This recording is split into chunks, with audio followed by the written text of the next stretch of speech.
mindless distractions.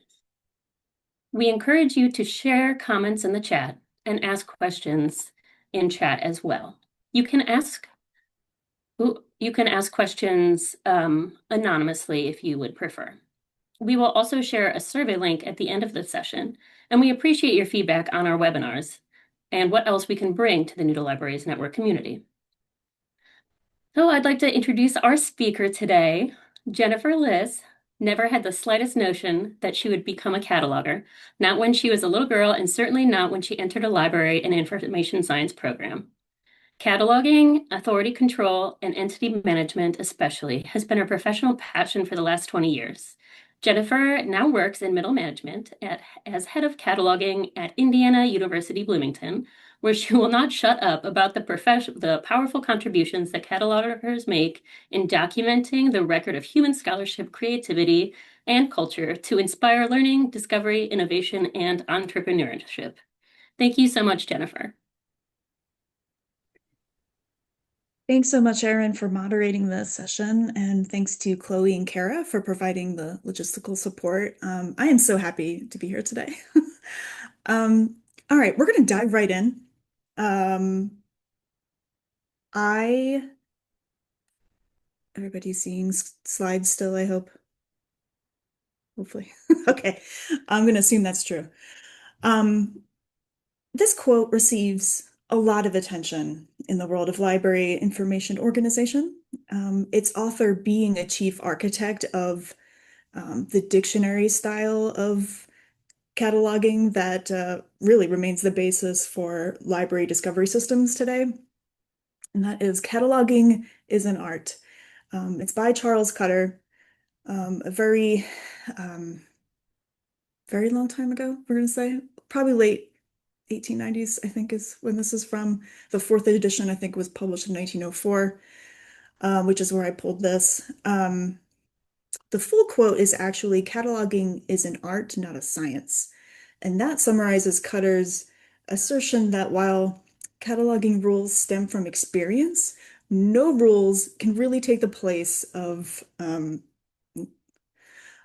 good judgment and experience. And so while this quote is a lovely sentiment, this lofty characterization of cataloging tends to conjure images of catalogers serenely working in ivory towers surrounded by walled gardens. I am still waiting for my walled garden. I'm just saying. Well, apparently this characterization doesn't sit well with one of my cataloging mentors either. Carl Horn revised Cutter's quote, offering, "Cataloging is a craft." And as someone who, gosh, it's going to be 20 years next month.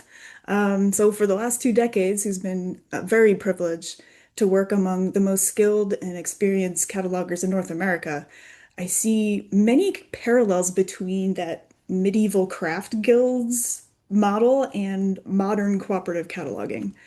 So artisans, much like catalogers, learn their craft through apprenticeships and then spend their entire careers practicing and honing their craft. To be a member of the guild, you have to put in the time and work, and there's just no shortcut to learning any craft, and especially cataloging.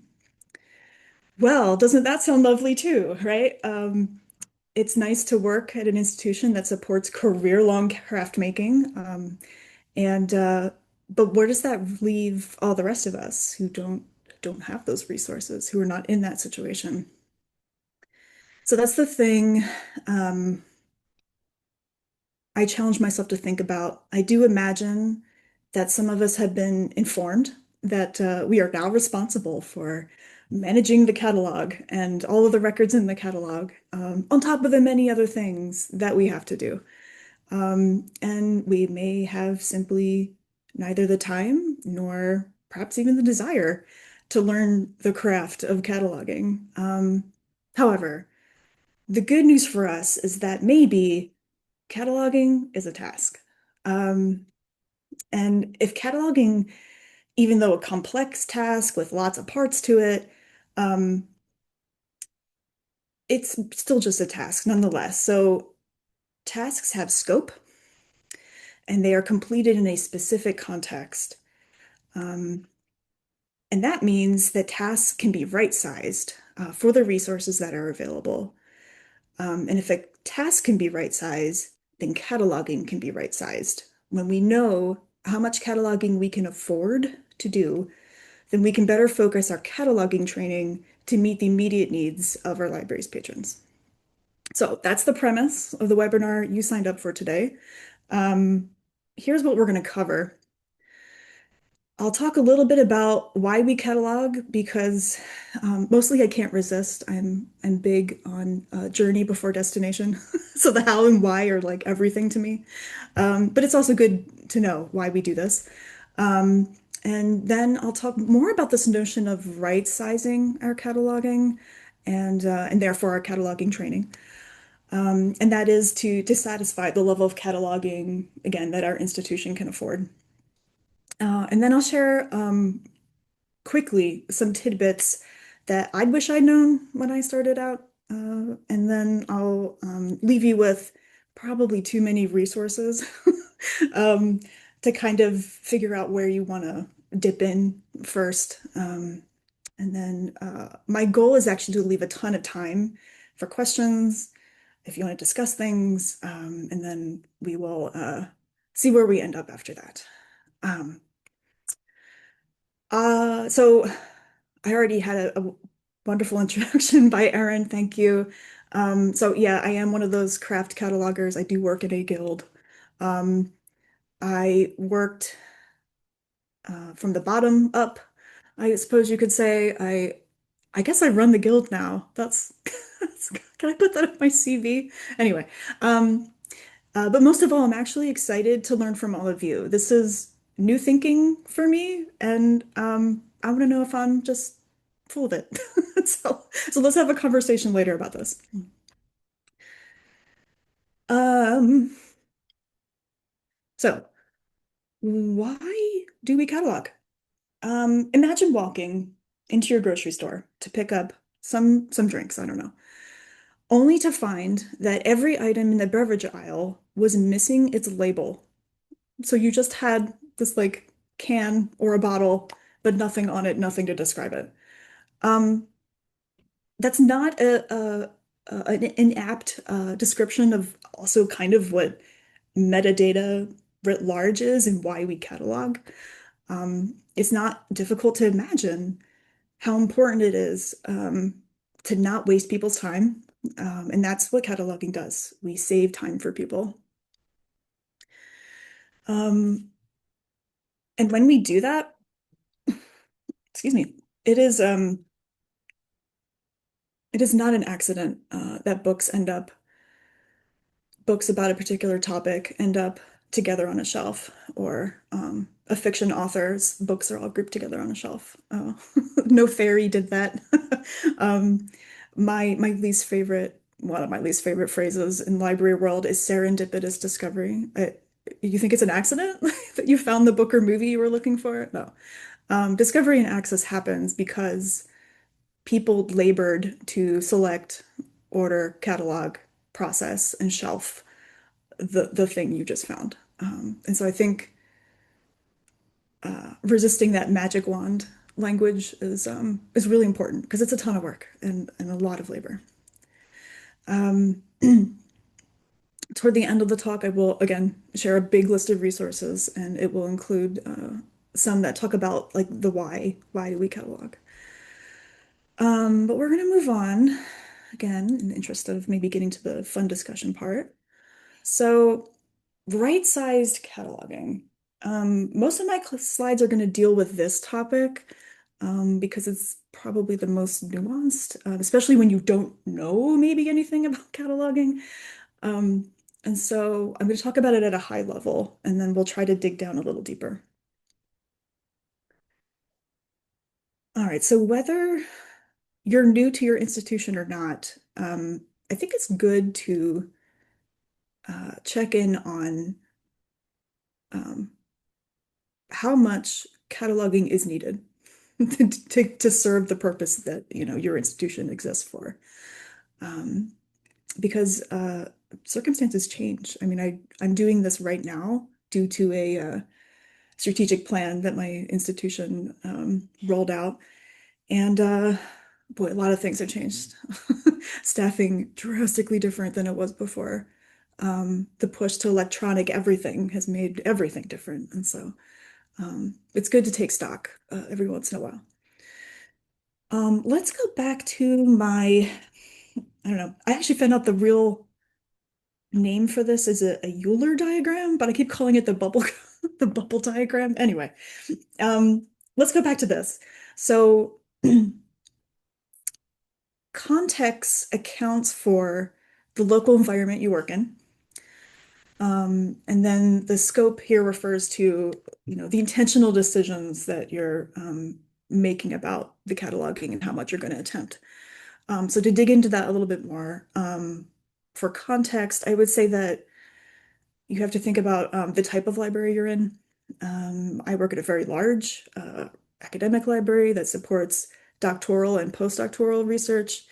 So the operating assumptions of a library like that are going to be very different than the Monroe County Public Library up the road, which has a very different uh, patron base and mission. The needs of your patrons may be inferred from the type of library you work at. However, each is again different. So I remember I worked at a public library throughout grad school, and they were seeing a growth in their Spanish speaking population. And so, of course, the collection and the services were trying to um, grow with the changes in the population. And so that may impact your cataloging service. And then resources available, perennial factor in libraries generally. Um, At my university, I think we've automated away nearly all of the simple cataloging. Now we're just left with the real hard, complex stuff that everybody kind of groans about. Um, so at a public library, maybe you're not one by one working on catalog records. Maybe you're just importing a bunch of records and throwing them into the catalog all at once. Maybe not with much fuss or looking at them at all. So I think again, context is everything. We've got to think about what environment we're working within. Some things to think about. Oh, so sorry, my thing just froze.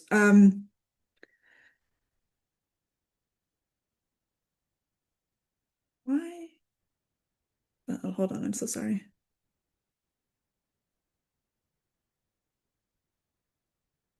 Okay. Apologies, everyone. Um, so getting back to scope. So the context gives you the information to make the informed decision about what your library's cataloging service should look like. And then the cataloging needs to support both, oh God, it froze again. Come on. Oh, here we go. Now, sorry, this was the slide for the previous thing. So let me go back because it was frozen and I couldn't get it to work. So more about library context. So things to think about to get a little bit more granular. Library type. So does my library have sort of distinctive collections? Owen County Public Library, where I previously worked, had this really interesting genealogy collection. And I'm sure there was a ton of stuff that was uncatalogued there. Like, is it worth maybe focusing on that? Um, I think patron needs are very nuanced, but it's good to think about like what the typical patron is and what that's probably like, you know, 80% of what you need to be doing.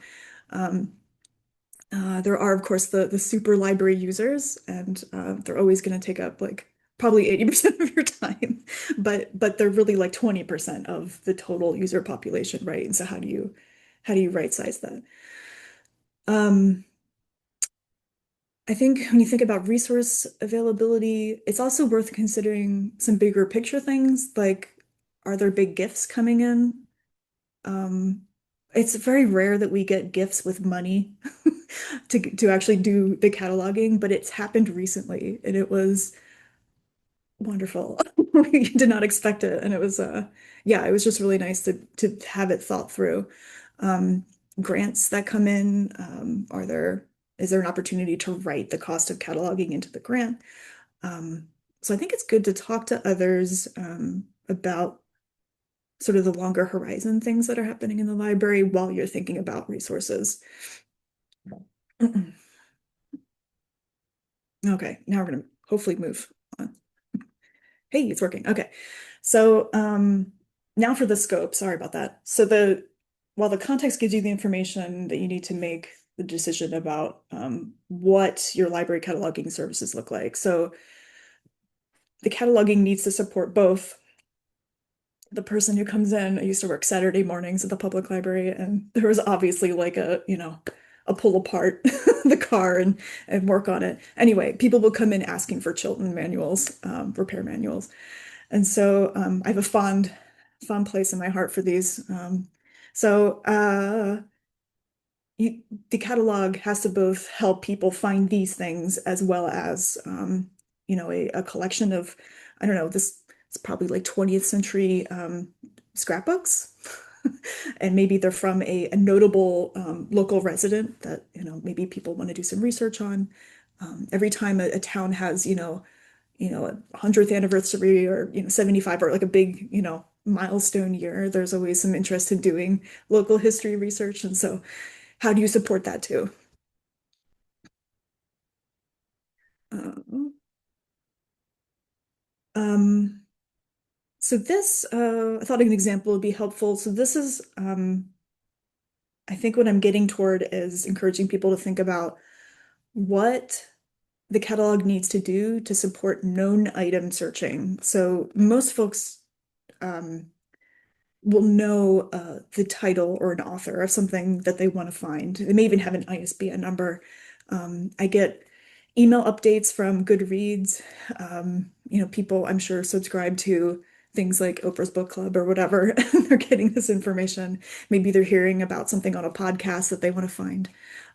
So they'll have a known thing that they're going to find. And it is super frustrating for users not to find it in a library catalog when they're pretty sure that you do have it. Um, so anyway, in the academic library context, of course, we're always kind of looking at are we supporting the teaching and learning mission of the university? And so this is an excerpt from a real syllabus that I found just sort of sitting out on the web. It's for a probably an undergraduate literature, class or something. And I've highlighted where, the most title, author, ISBN types of information are. There's even a Penguin 2004 edition sort of specified. So that's all, very basic information that you would find probably even in a citation in a book. Think of, about references and things. Um, but I've also noticed that there were some other kinds of information in this syllabus. And um, as the instructor explains in that first sentence, it's asking students to use a very specific version of the resource, right? Not any version of Sense and Sensibility will do. The instructor wants the students to read this art in edition. And so here you might see how one might think through what elements minimally need to be in the catalog record in order to support this kind of I've picked the right thing, right? There's an edition noted toward the bottom. There's an editor, right, noted. And so is enough information there for the student to know, yeah, this is the thing I need to request. Uh, so all things to think about. Fortunately, um,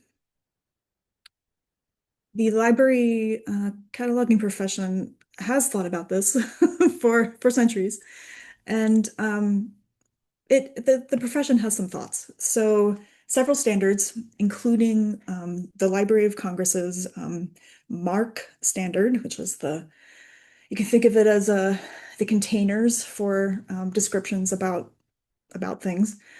So the MARC standard, the AACR2 and RDA are the um,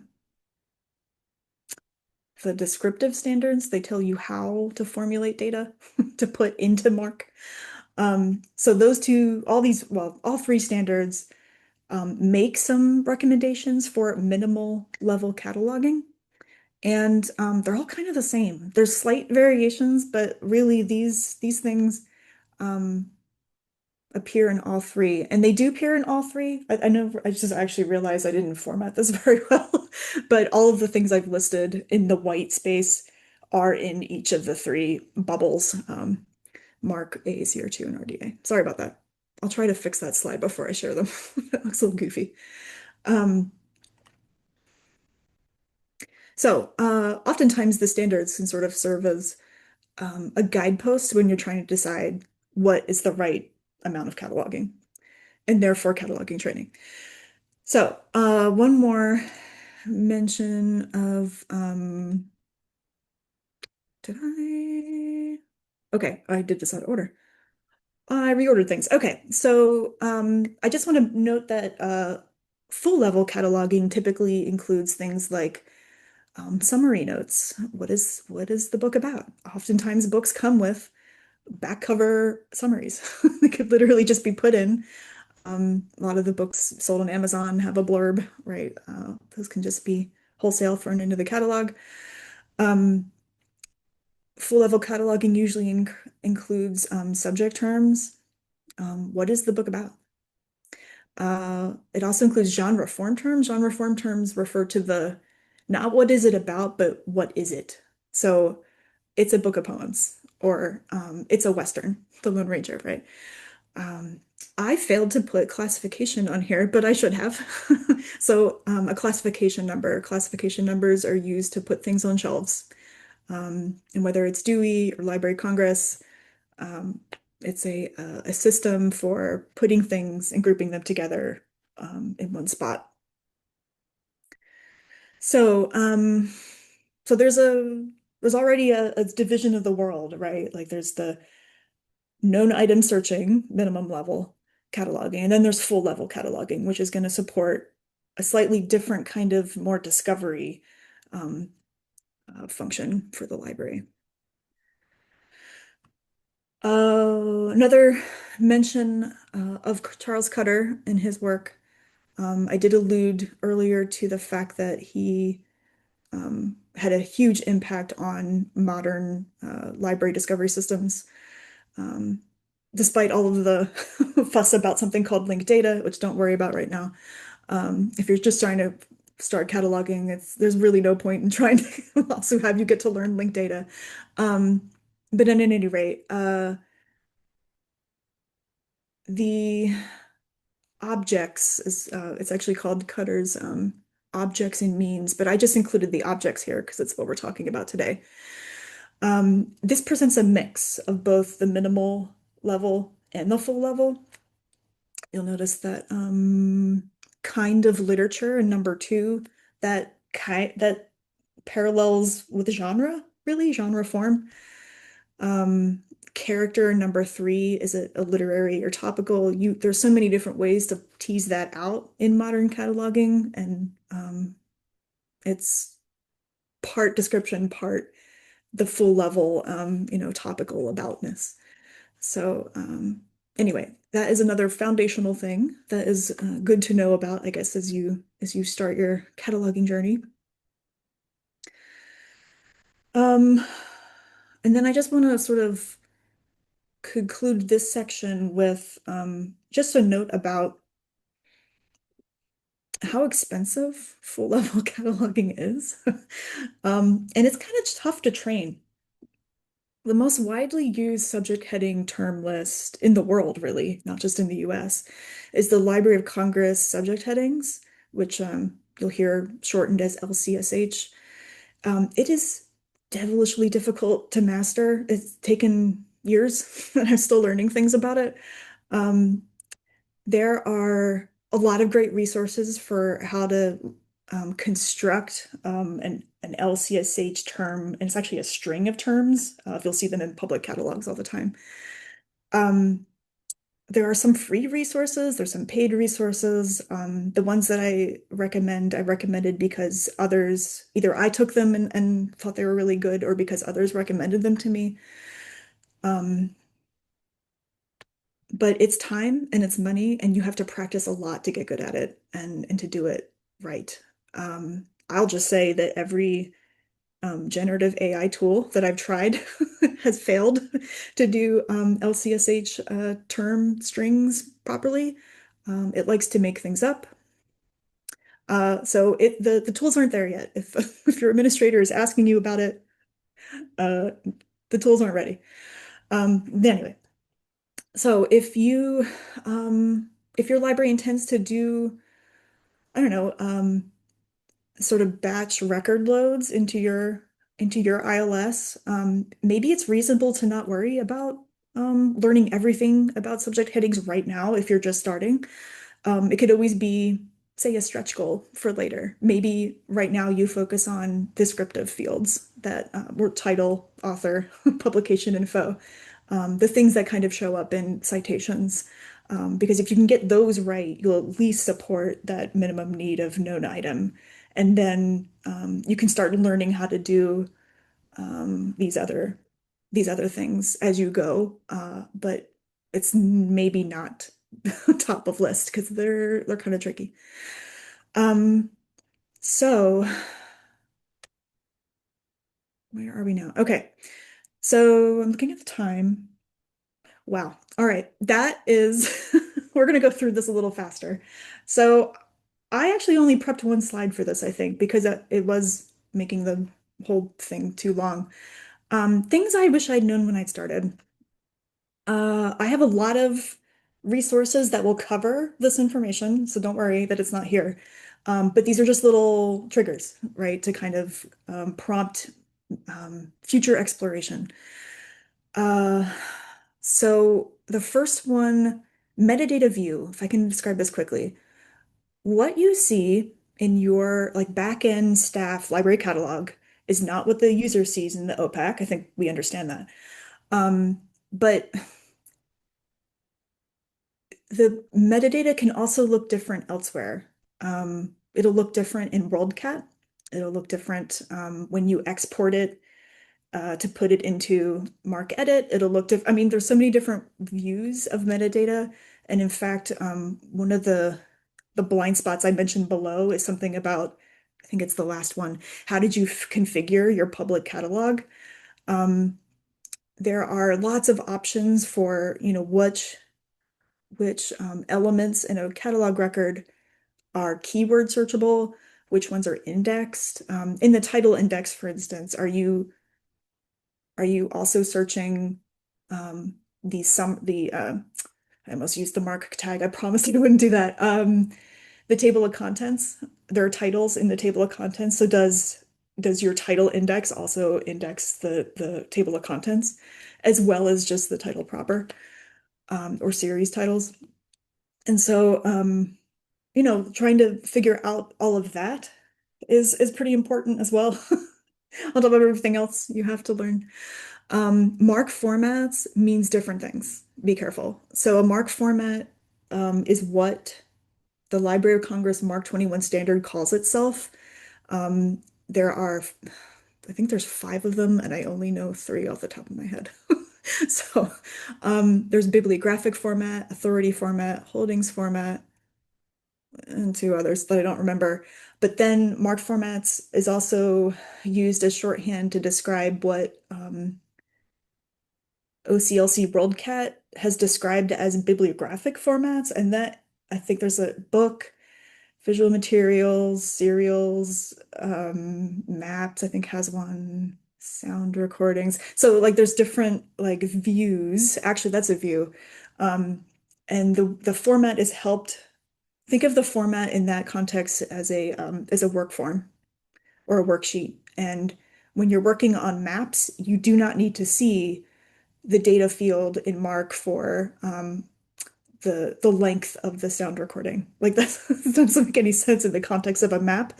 So that mark bib format just doesn't show you that, right?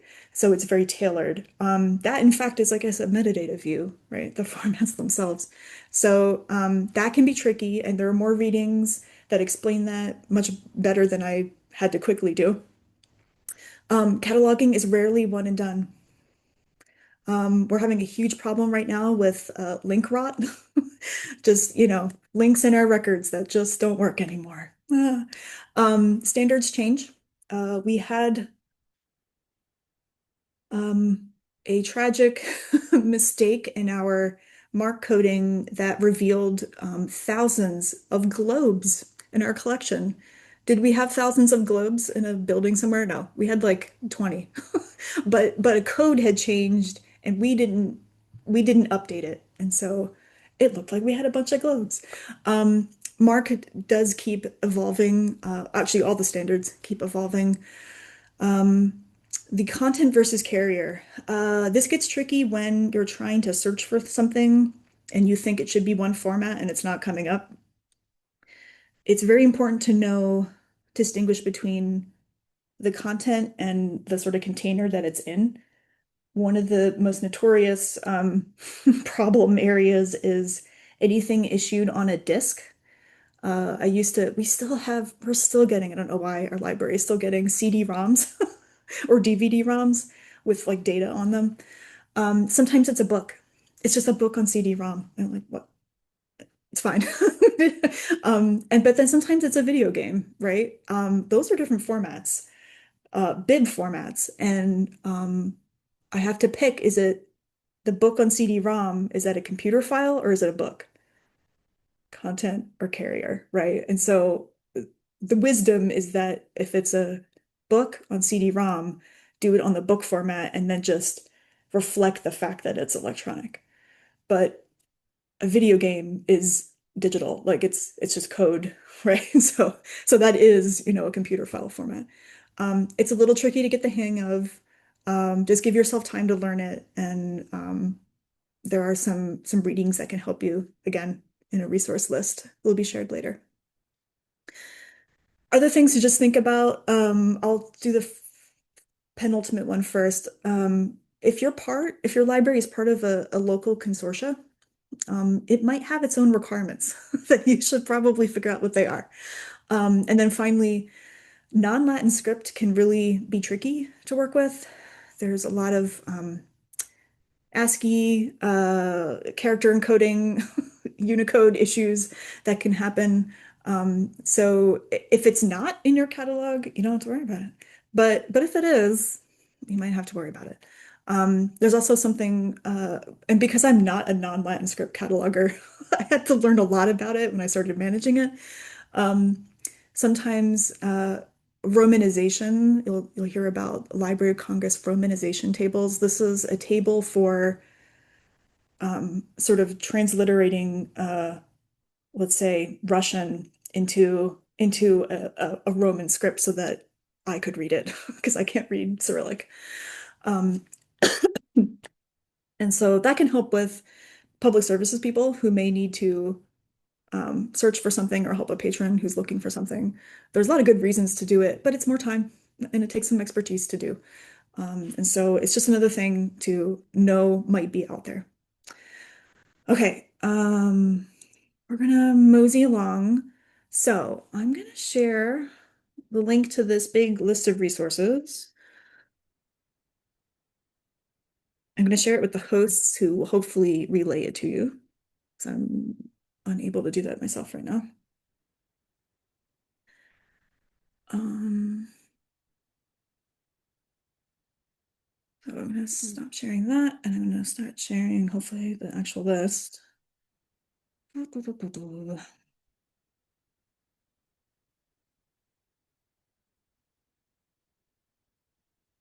Okay, you should see a web browser now, I hope.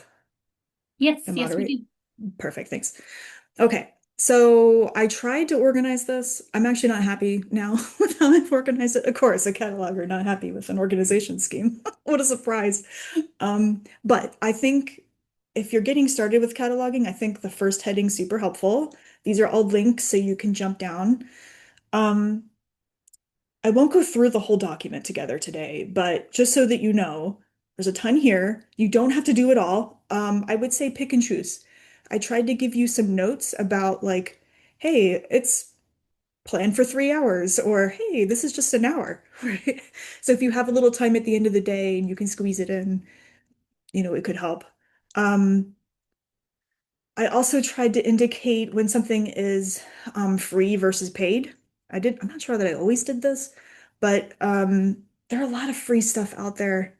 Tons of resources to help you get started should you need to learn on the fly.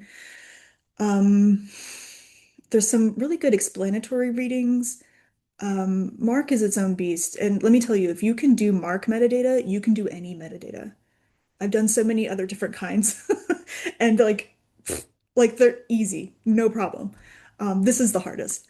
So anyway, some resources here about that standard.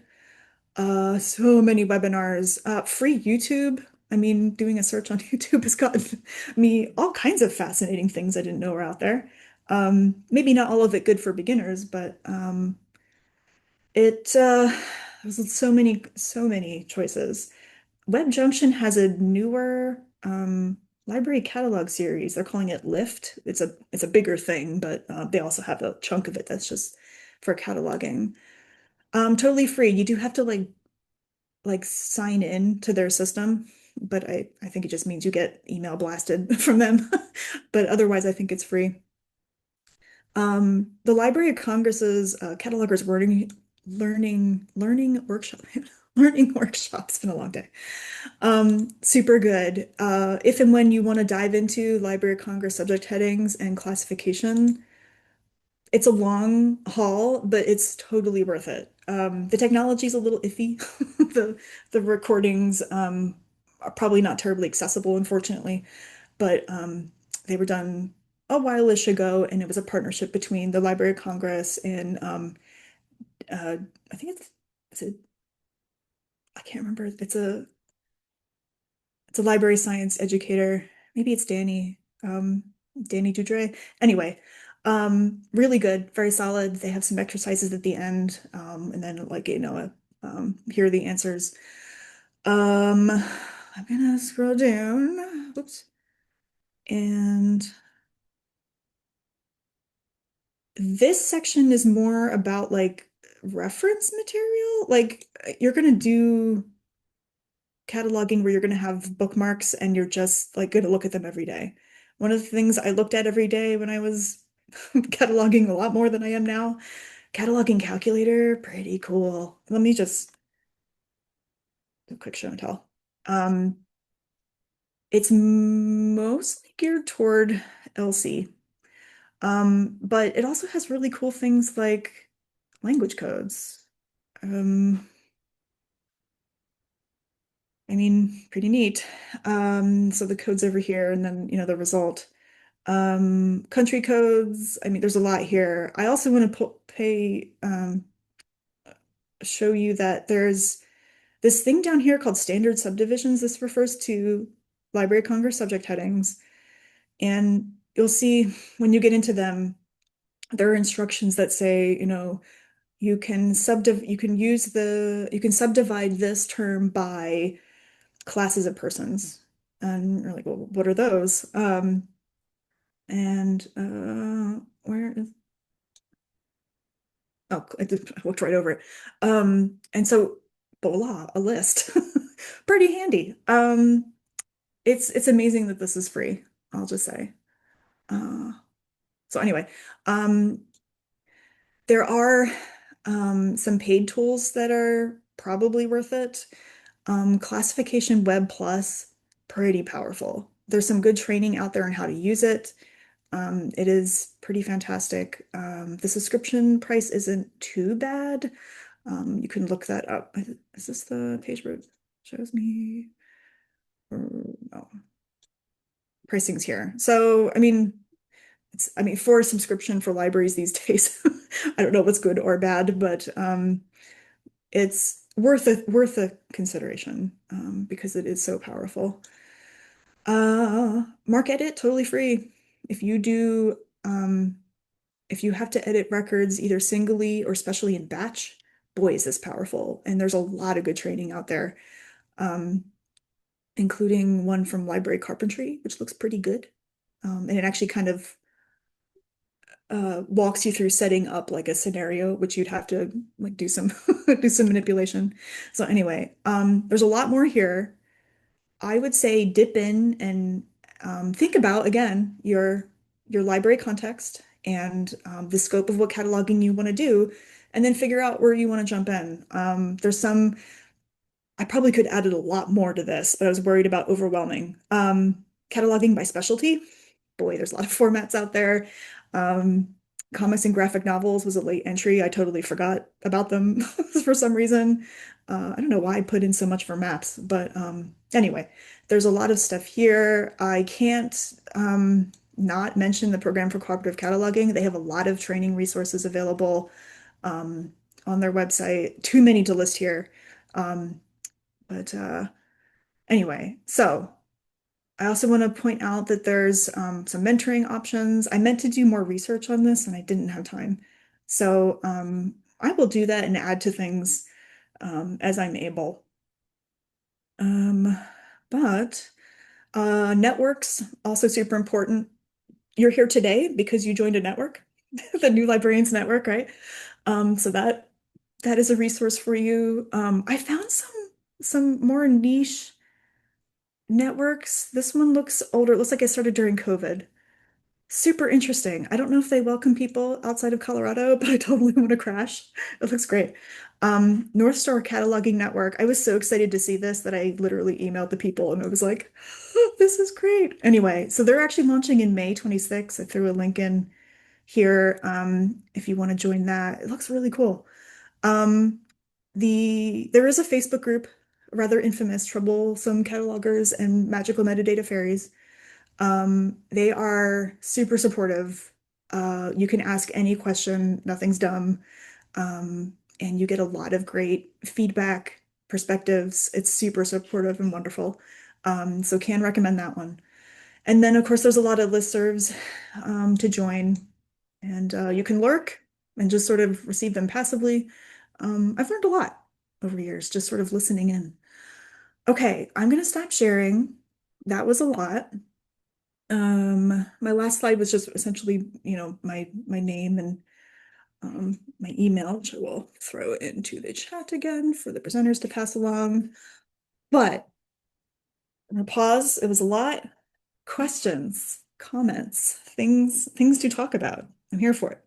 We do have one question in the Q&A. Okay. Uh, so this says newbie here.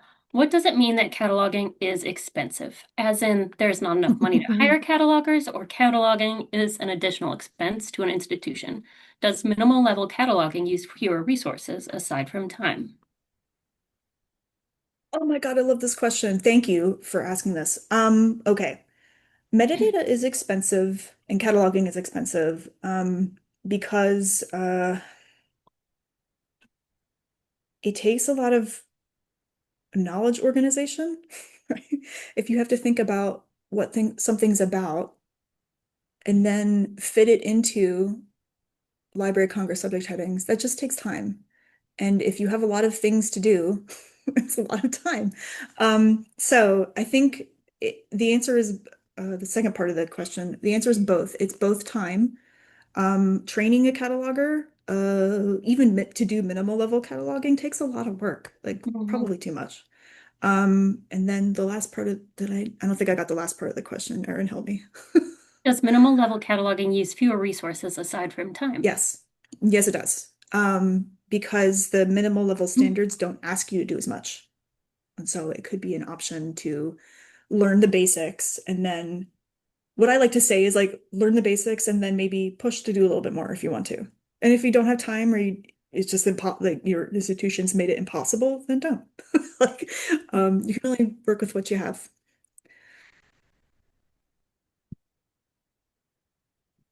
Okay, great. Please feel free to use the chat or the Q&A to ask questions if you have any. I wish Um, I I wish I could see the chat. I'm really curious who's here. you should be able to see the chat now, Okay. and you should have access to chat, everyone. Oh, I do. Okay, great. Okay. Are there a lot of people here who are looking for jobs? I wish I were hiring folks. I'm in a hiring freeze. Oh, If you are yeah, hiring, throw a link in the chat. That would be wonderful for people. that's a good idea. Yeah. Another few questions. One, your opinion of Library Juice Academy. I've heard good things generally. Teaching and learning folks seem to love library juice. I'm trying to remember if I've heard anything recently about cataloging. I think the general notion is that it's pretty decent. Um, I don't remember how expensive they are in relation to the others. I will say that the MCLS, which is listed in that big resource list, are quite good. They're very workshop oriented, very practical. The ones by Steve Shadle for cereals are outstanding. I've now just outsourced all my cereals training to Steve Shadle via MCLS. It's wonderful. Okay, another question. How to enter the cataloging or metadata field job-wise, having only had coursework experience? Oh, I love this. So, I work at an institution with a, a library science school sort of attached to it. Um, okay. If you are willing to move, you have a lot more options.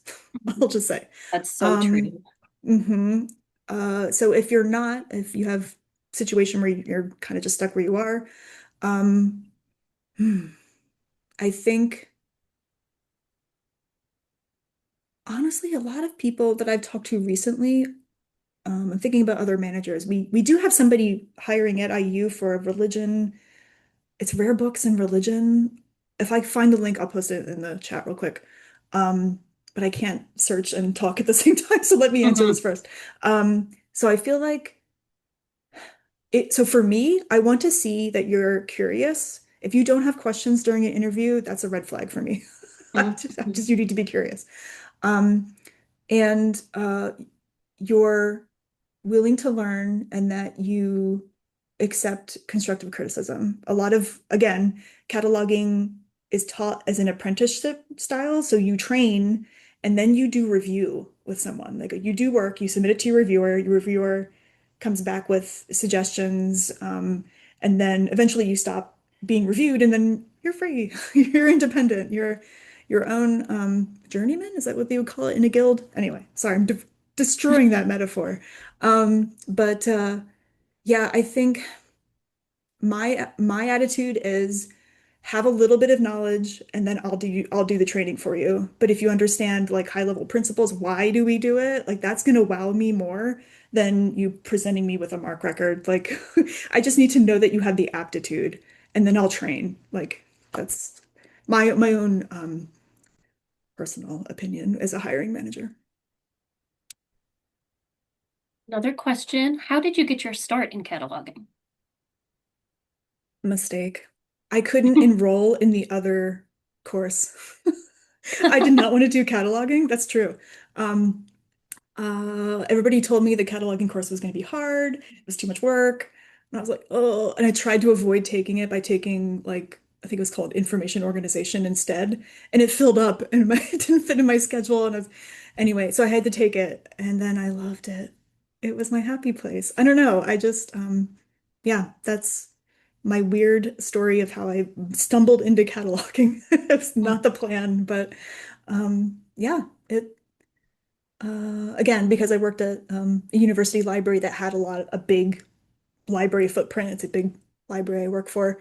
There were places that do internships that helped a ton.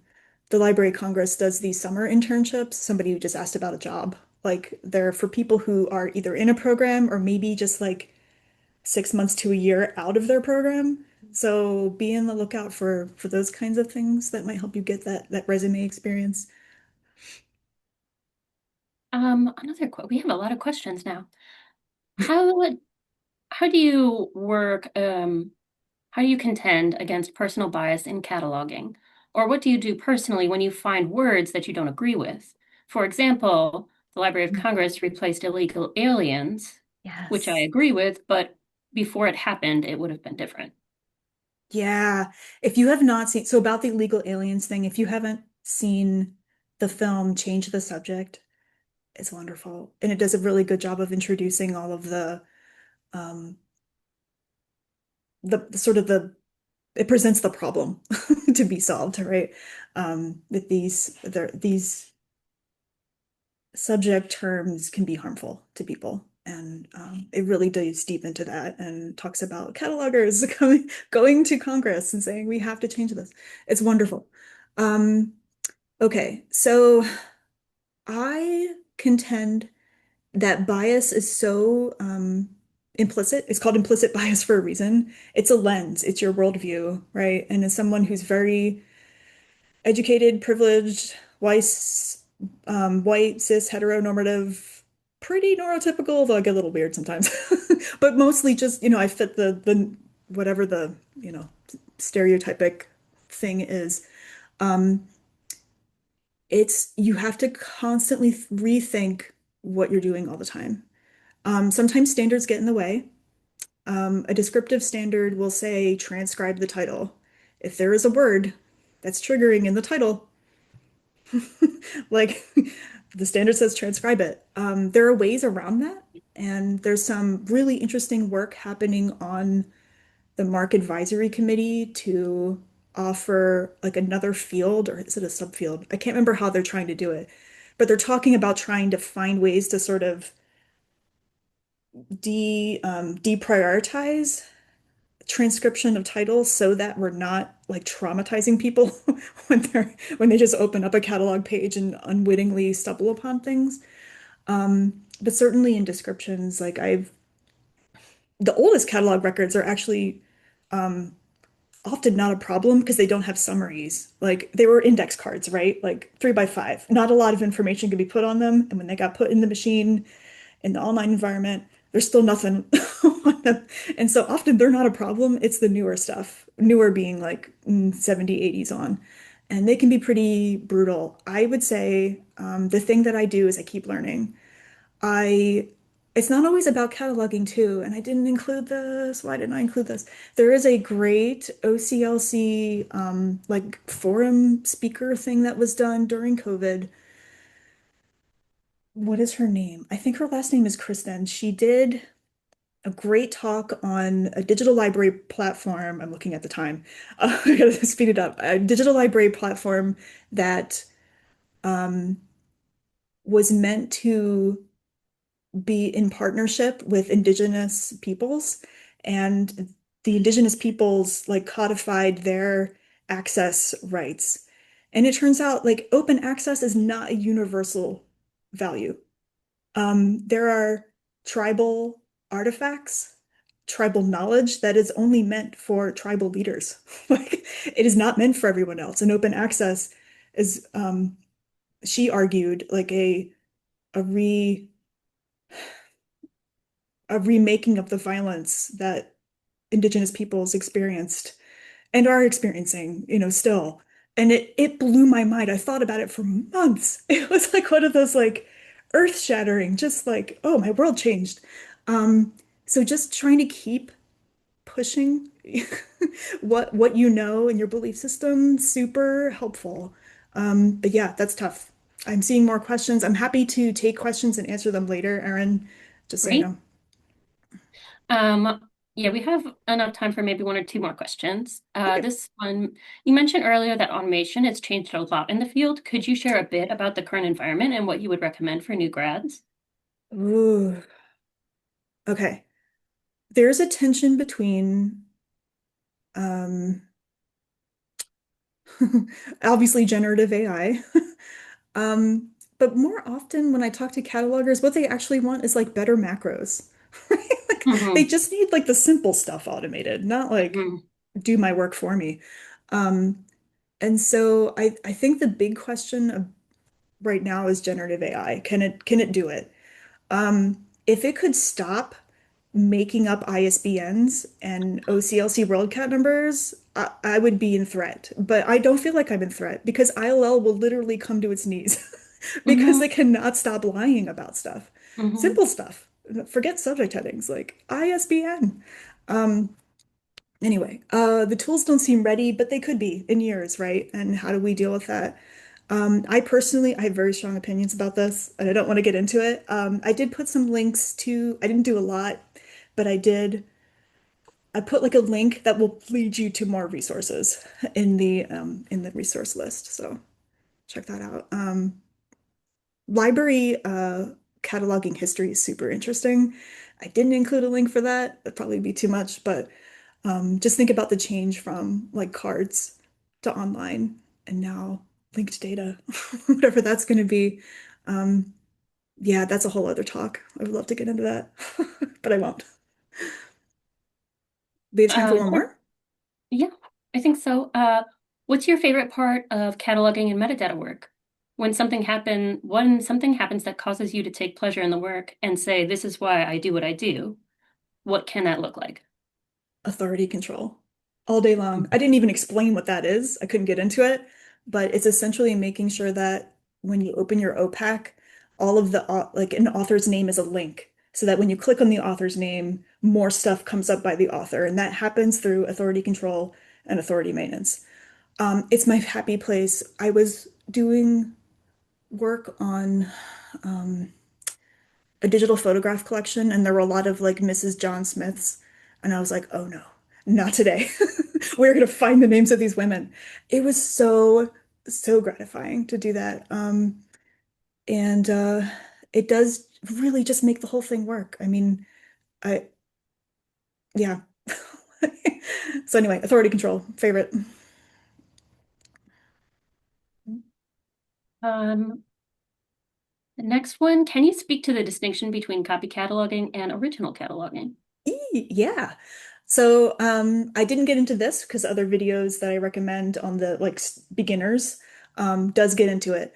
But really quick, copy cataloging is when a library has cataloged something and they put the catalog record up somewhere where other people can get it. They can download it and put it in their catalog. And that's copy cataloging. You have a copy and you're just going to enrich it with your your holdings essentially. You're gonna put your call number and, that sort of thing. Original cataloging is there's no copy out there and you have to do it yourself. There's also a middle ground where the copy you find out in the world is bad. And then it feels like now it's original cataloging because it's so crappy. But yeah, that's essentially what it is. It's catalogers are really good at sharing, so good that Hmm. oftentimes you will find something that's really close and maybe you can use it and to build your new record. That happens all the time. We call that derived cataloging or near copy. I've heard it called that too. So anyway, there's a whole subset of things. Again, some of the videos I recommended is for the beginners. Get into this. Okay, we are just past 4 p.m., so I think that we will say thank you to everyone. Now, if you didn't get your question answered, we I can put Jennifer's contact information into the chat again so that we all have it. I And also then I'm just gonna saved the chat and I will try to reply if you all can help maybe post it somewhere or something. I'm not sure how to do that, but I'm happy to get some answers. absolutely. And we can email everyone that was in the presentation so Mm, that we have okay, sounds good. we have more experience. And I'm going to add the link to our evaluation survey. Please take this evaluation survey. That would be very helpful to us in creating future programming and evaluating our programming for the future. Thank you so much, Jennifer, for taking the time to speak with us today. And thank you to everyone for attending. We will be sending out the recording and posting it on our website, so you'll all have that information as well. Thank you so much. Thanks, everybody.